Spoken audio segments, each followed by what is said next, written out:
Judges chapter 7, and we're going to be reading verses 1 through 22. We are wrapping up our study of Gideon today. Today is going to be an exciting day. Today is the climax, the pinnacle of the story. If we were watching a movie, this is the climax. We have learned from Gideon, we have used Gideon, and now we are going to watch Gideon. And in Judges chapter 7 and verse 1, it says, "Early in the morning, Jerubbaal," that is Gideon, "and all his men camped at the spring of Harod. The camp of Midian was north of them in the valley near the hill of Moreh. And the Lord said to Gideon, 'You have too many men. I cannot deliver Midian into their hands, or Israel would boast against me. My own strength has saved me. Now announce to the army, anyone who trembles with fear may turn back and leave Mount Gilead.' So 22,000 men left, while 10,000 stayed. But the Lord said to Gideon, 'There are still too many men. Take them down to the water, and I will thin them out for you there. And if I say, this one shall go with you, he shall go. But if I say, this one shall not go with you, he shall not go.' So Gideon took the men down to the water. There the Lord told them, 'Separate those who lap the water with their tongues as a dog laps with those who kneel down to drink.' And 300 of them drank from cupped hands, lapping like dogs. And all the rest got down on their knees to drink. And the Lord said to Gideon, 'With the 300 men that had lapped, I will save you and give the Midianites into their hands. Let all the others go home.' So Gideon sent the rest of the Israelites home, but kept the 300, who took over the provisions and the trumpets of the others. Now the camp of Midian lay below him in the valley. And during the night the Lord said to Gideon, 'Get up, go down to the camp, because I am going to give it into your hands. If you are afraid to attack, go down to the camp with your servant Purah and listen to what they are saying. Afterward you will be encouraged to attack the camp.' So he and Purah, his servant, went down to the outpost of the camp. And the Midianites, the Amalekites, and all the other eastern peoples had settled in the valley, thick as locusts. Their camels could no longer be counted, more than the sand on the seashore. And Gideon arrived just as a man was telling a friend in his dream. 'I had a dream,' he was saying. 'A round loaf of barley bread came tumbling into the Midianite camp. It struck the tent with such a force that the tent overturned and collapsed.' And his friend responded, 'This can be nothing other than the sword of Gideon, son of Joash the Israelite. God has given the Midianites and the whole camp into his hands.' And when Gideon heard the dream and his interpretation, he bowed down and worshiped. He returned to the camp of Israel and called out, 'Get up, the Lord has given the Midianite camp into our hands.' And dividing the 300 men into 3 companies, he placed trumpets and empty jars into the hands of all of them with torches inside. He said, 'Watch me,' he told them. 'Follow my lead. When I get to the edge of the camp, do exactly as I do. And when I and all who are with me blow our trumpets, then from all around the camp blow yours and shout, for the Lord and for Gideon.' And Gideon and the 300 men went with him and reached the edge of the camp at the beginning of the middle watch, and just after they had changed the guard. And they blew their trumpets and broke the jars that were in their hands. The 3 companies blew the trumpets and smashed their jars, grasping the torches in their left hands and holding in their right hands the trumpets they were to blow. And they shouted, 'A sword for the Lord and for Gideon.' And while each man held his position around the camp, all the Midianites ran and crying as they fled. And when the 300 trumpets sounded, the Lord caused the men throughout the camp to turn on each other with their own swords." Lord, we thank you for this day. We thank you for a chance to gather here. We praise you most of all for your word. We pray that you would bless this service, Lord. Bless it with your Holy Spirit. Bless the reading of your word, and that your words would go forth and not my own words, Lord. Speak to us today, Lord. Help us to feel your presence. In your name we pray. Amen. Okay, so we have been following Gideon now for a few weeks. And what I really wanted you to see was his transformation. Remember when the message started, when we first started on Gideon, he was the weakest guy from the weakest tribe. And now he is a mighty warrior that is leading Israel to avenge God's people, to save God's people. Notice the transformation. And what our theme of our message is going to be today is, whenever you come as a disciple into the knowledge that God has for you, there is no going back. You can't go and be the guy that was hiding in the hole. Remember when we started the story, Gideon was hiding in a hole. But once you come into the knowledge of God, you can't go back and be that guy anymore. As we look to disciple this year, as we look to move outside of this church and reach people, once you come into the knowledge of what God has for you, the plan, once you reach a certain point as a Christian, you can't go back. It doesn't matter circumstance, it doesn't matter fear. And that's where we're at. It's a transformation. We can't go back.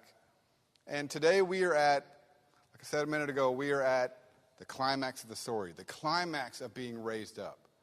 And I want Gideon, what I want most out of this is for you to see Gideon as a relatable character. Because if we study the Bible and we put these guys so far up on a pedestal, then we can no longer relate to them.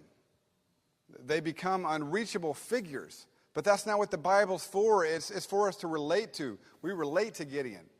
We've all been scared. We've all found it hard to do God's job, to step up and say, I'm going to be the man. I'm going to do it for God, and I'm going to do it for His glory. I don't care what anybody thinks. I don't care if I fail. That's what Gideon's doing, despite of circumstance. So this is the climax of the story. When I was reading this, I was thinking, if we were watching a movie like Saving Private Ryan or Band of Brothers, something like that, this will be the climax of the movie. We spent a few weeks getting to know Gideon, getting to know his habits, his personality. We've watched the movie where we have fallen in love with Private Ryan. And we're to the climax now. Is he going to step up and do it? And so that's why I say he needs to be relatable. And like I said, our theme today is going to be about coming into the knowledge of God and how there's no going back. It's only going forward. So we start in verse 1, and he's changed his name. We see this quite a bit in the Bible. It says, early in the morning, Jerub-Baal, that is Gideon. Many times whenever God enters into somebody's life in the Bible, they changed his name. Peter's a great example. His name was Simon. We call him Peter. Jesus changed his name. Jesus actually called him Cephas. That's the Aramaic translation. Many times, though, I thought, how cool would that be if I got my name changed? Like, I'm a preacher now. I want a name change, like, I don't know, William the Great or, something modest, something. He got his name changed, though, and it says that all his men camped at the spring of Harod. The camp of Midian was north of them. So they were about 5 miles away. And the hill of Morah, what that is the valley of Jezreel. And if you have been here for the last month, you know about the name Jezreel, because we have talked about it. And it means, the names in the Bible mean something. This means God will scatter. Remember, we studied it in Hosea. And he scattered his own people because they wouldn't listen. Now, we're going backwards in the story because I like doing that. We have the valley of Jezreel again, though. God will scatter.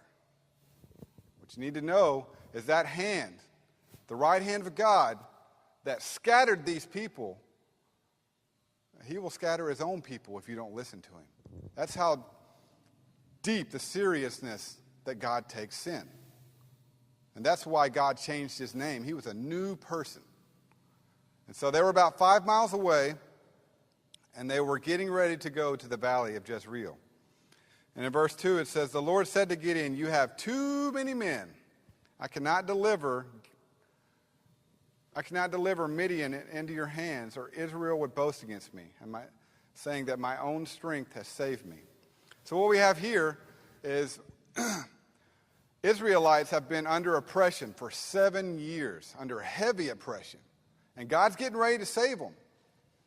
And I want you to see how we do not have time to have right now. But you need to know that God's glory is very important to him. God's glory is the reason why he can love us so sacrificially. It's because of his own glory. So it is very important for God to get his glory. Whenever we do things, we don't do it for ourselves, we do it for God. I stand here right now because God told me to. Whenever we do outreach as a church, it's for God's glory. God's glory is important. So he is going to pick them up from 7 years of heavy oppression, and only a way that can be explained as God.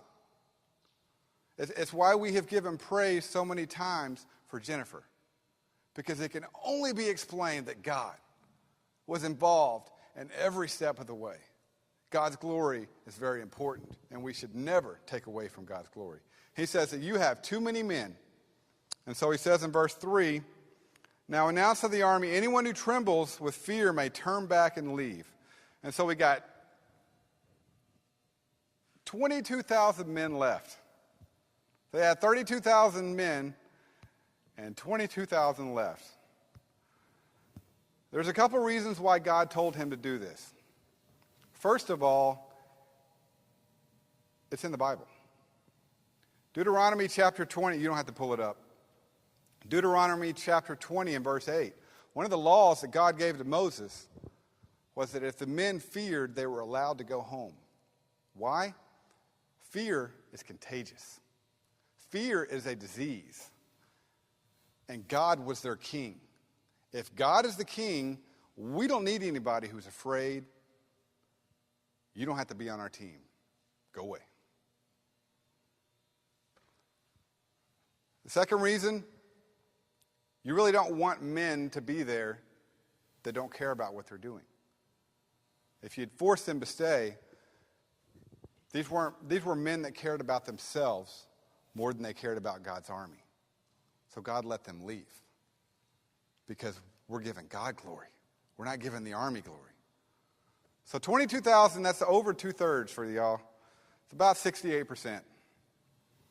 Got to go home. And like I said, fear is very contagious. And they lost 2/3 of their army. Again, I say the theme of this is once you come into the knowledge of God, you can't go back.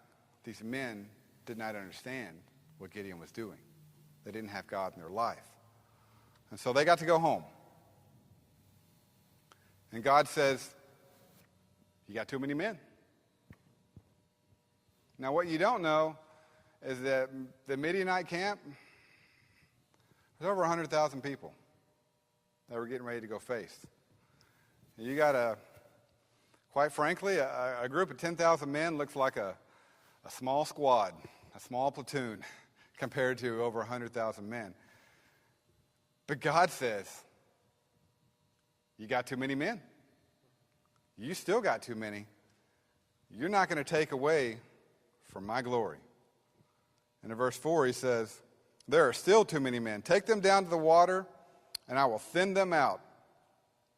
And I will say, this one shall go, or this one shall stay. So Gideon took the men down to the water, and the Lord said, separate those who lap the water with their tongues as a dog, and those who kneel to drink. So this actually has a functional purpose. This is practicality. A lot of special forces like to look at this verse as probably the first special ops unit. This is one of the first times in the Bible where we see a light infantry special forces unit that was chosen. But it was chosen with functionality. If you've ever watched some of the like Discovery Channel footage of Africa or like the jungles of India, what is the most perilous place to be if you were on an African safari? The watering hole. that is the most dangerous place, because that is where all the ambush hunters are. Have you ever seen footage of lions hiding? It is amazing to watch them, because they are not there, and then you are dead. How quickly they can move. Now, what happened was God said I don't want to paraphrase. Those who kneel to drink. So what happens, I want to kind of get where everybody can see me. Whenever you kneel to drink, what these guys did was they kneeled down, and they put their face to the water.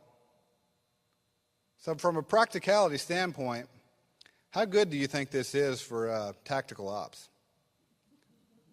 Not so much, right? But God says the guys who kneeled and cupped. So what they did, if you kneel down, you can see nobody can sneak up on you. So God used this functional moment and chose the smartest guys. You can drink out of your hand, but nobody can sneak up on you. You think about, you ever seen a crocodile? Ambush hunters. They are not there, and then that zebra is gone, because they have to bend down to drink, and they are completely vulnerable. So this is a very practical, functional step that God took. It's pretty, sometimes he moves in only ways that you can understand God moving. And sometimes he just points off things like, why didn't I think of that? Instead of running up to the hole and put my face in the water, why didn't I think to drink like that? So what we have here, we have the real 300. Anybody seen that movie 300? At least heard of it? 300, the Spartans. They went to fight the Persians. Had 300 men. They killed about 20,000 Persians over about 2 days. But in the end, they didn't win. So what we have here, we got the real 300. These 300 men's going up over against 100,000 Midianites. They got God on their side. And this is pretty neat the way God goes about it. He says in verse 7, the Lord said to Gideon, with those 300 men that lapped, I will save you and give the Midianites into your hands. Let all the others go home. So everybody else gets to go home. And I kind of wondered myself as I'm reading this, I wonder what those guys thought. Especially the ones that left in fear. The 22,000 that left. Because I have a hard time, God makes us all different. I sort of have a hard time identifying with this. You could call it alpha male, you can call it whatever you want. There is no way, there's two ways to face fear. And there's really only two ways people face fear. You let it overcome you, or you embrace it. And the whole point of all these sermons that we've had about discipleship is embracing fear. And that's what Gideon had to do. You can either let it control you, and you can go home, or you can embrace it. It's there. There's no reason to be naive about it. Fear is real. But what separates the hero from the guy that went home and is afraid to show his face in the town square is the embracement. God has put me specifically in many, many uncomfortable positions for what is natural to me and my personality. But I have learned God has given me the grace to embrace it. My approach is to attack it. Because if I give it too much thought, myself creeps in. And I begin to tremble. And I begin to worry. So I attack it. There's no reason to be afraid if you got God on your side. We embrace that fear. We attack it. Usually the best way to tell if I'm nervous, because I got a pretty good poker face, is I'll say under my breath, and Jamie's probably heard me say this a lot, here we go. Whenever it's time to do something, and I usually say things out loud that I don't mean to, but when I'm nervous, here we go. Let's do it. Let's embrace it. And that's what Gideon did. He embraced it. Everybody else, they went home. They didn't get to be in the Bible. Gideon got to be in the Bible. So he says, Gideon and the rest of the Israelites home, but kept the 300 who took over the provisions and the trumpets. Now, we'll get to the provisions and the trumpets a little later, but I want you to remember that. And it says, the camp of Midian lay below in the valley. And in verse 9, during the night, the Lord said to Gideon, get up, go down against the camps, because I am giving it into your hands. And what's going to happen in verse 10 is we see fear. We see fear begin to creep in. He says, if you are afraid to attack, go down to the camp with your servant. Notice that he gives Gideon an opportunity to face the fear. But what's very important about this is he did not relieve him of his duty. He says, go down to the camp and I will show you. That's why I say we need to embrace it. Whatever fear of the unknown, whatever God is doing, here we go. And that's what Gideon did. And he went down, and God used fear that he embraced. God used that against the Midianites. We see a stark contrast of what fear can do. If you embrace it, God will go with you. But whenever we get to the camp, in verse 12, the Midianites, the Amalekites, and all the other eastern peoples that settled there, thick as locusts, and their camels could be no more counted than the sand on the seashore. Verse 13, Gideon arrived just as a man was telling his friend a dream. I had a dream, he said. A round loaf of barley bread came tumbling into the Midianite camp, and it struck the tent with such force that the tent overturned and collapsed. So what God has done is God has laid the groundwork. Now, what's significant about this? How big do you think a round loaf of barley bread is? It's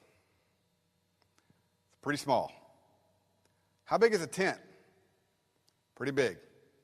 If I were to throw a piece of bread at a tent, you think it would knock that tent over? Not so much. What do we have here? We got symbolism. What was the Israelite army? They were small. So they were the loaf of bread. The tent was a Midianite army. And what I kind of wondered, if you keep going to verse 14,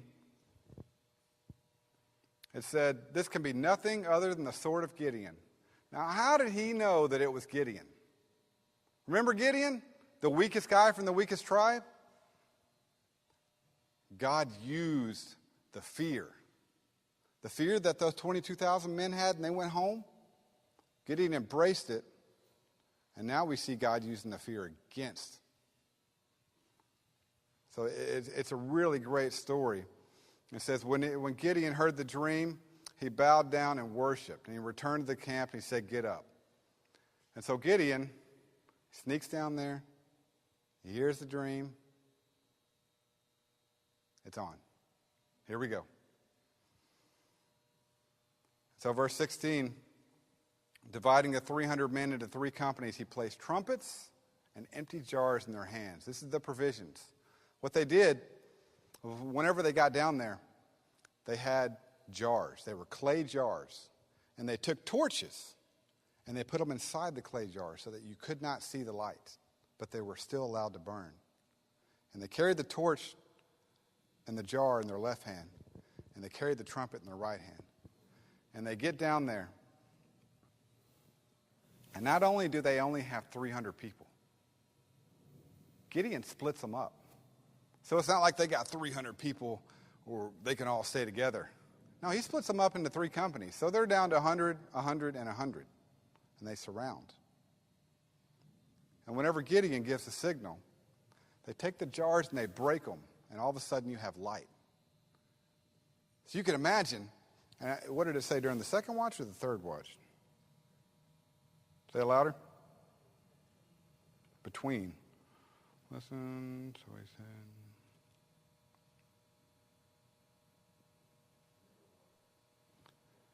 Anyways, so for those of you who weren't in the military, Whenever you're in the military, you have what's called fire watch, meaning you go around and you count everybody. One, make sure they didn't leave and go home. Two, to make sure the enemy is not coming over the line. You got to make sure everybody, if somebody has been killed, well, they were killed by somebody, which means somebody has come across the line. So what they have is fire watch. And so I don't know how they did it, but the way we did it was once an hour. You had two guys, and they stayed up during that hour. So fire watch would start like at bedtime, and it would be over when you get up the next day. And so every hour, two guys get it. So let's say you go to bed at 10. From 12 to 1, I got fire watch. And so we stay awake, and we periodically go take a count to make sure we still got everybody. In basic training, it's you're making sure nobody escaped and was running home to mama. But here it's to make sure nobody was coming across the line. Again, functionality. And when they got down there, what they did was they did it in between watches while they were changing over. And so you got all these people sleeping, and you only got a few guys awake or taking watch. And so if you can imagine you're in your tent, and you're in the middle of a dead sleep, and all of a sudden, boom, you hear all these breaking jars, and all of a sudden there's light outside. Not only is there light, there's light surrounding. They didn't have street lights. You got to imagine it was pretty dark out there. Can you imagine waking up and being surrounded by light? They didn't know that it was 300 people. It could have been 10,000. It could have been 100,000 people. You don't know. You wake up and you see light surrounding the camp and trumpets blowing loud and clear. And what'd they do? They freaked out. Fear. God used fear. He gave Gideon the grace to overcome the fear. And then he took it and he used it against those who weren't following him. And they killed each other. Gideon didn't even have to do anything. Now, if you think back on your life whenever you have had times of trial, how many times has this happened in your life where you worried, you were afraid, and it turned out at the end where you didn't even have to do anything? God did it for you because you were serving him. And all that fear and worry turns out for naught. Turns out for nothing. This is how my God moves. He used fear against them. And what they did, they got up and they started fighting each other. And then they just took off running. It's like, man, we are screwed. Let's get out of here. And then the rest of the Israelites came out and helped them from the other tribes. This is further down in the story. This is where we're going to stop today in the story. Funny thing happened, though. Whenever they came out, when the rest of the Israelites came out, and they had done this for God, what did they say? Why didn't you tell us? This is why God only used 300 men. Because if he would have used everybody, why didn't you tell us we could have done this? We could have gotten the glory for this. God said, no, you got too many men. And that's why at the beginning of the year this year, I kept telling you I was looking for something to latch onto that I could give you for this year. And one of the things that was holding me back personally for doing outreach as a church was I didn't think that we had enough people. And I was wrong. And God showed me that. He told the Israelites, you got too many people. And they went as a small group. And they didn't have fear. Once you come into that knowledge of what God can do and what he has for you in your life, there is no going back. See, he gave Gideon the opportunity to go down and watch the guy reveal the dream. But what he did not do was he did not relieve him of those duties. And so our duties as a church are real. And I think it all starts with obedience. Everything that we have talked about this year starts with obedience to avoid spiritual exile. Else. But I want you to know how important these messages have been, because every time I go to God for Sunday mornings and Wednesday nights, I get the same thing. It's about what we need to be as a church. And it's been avoiding spiritual exile. It's been going in the strength that God gives you. Don't worry about what you don't have. Go in the strength that God gives you. It's about understanding the importance of sins.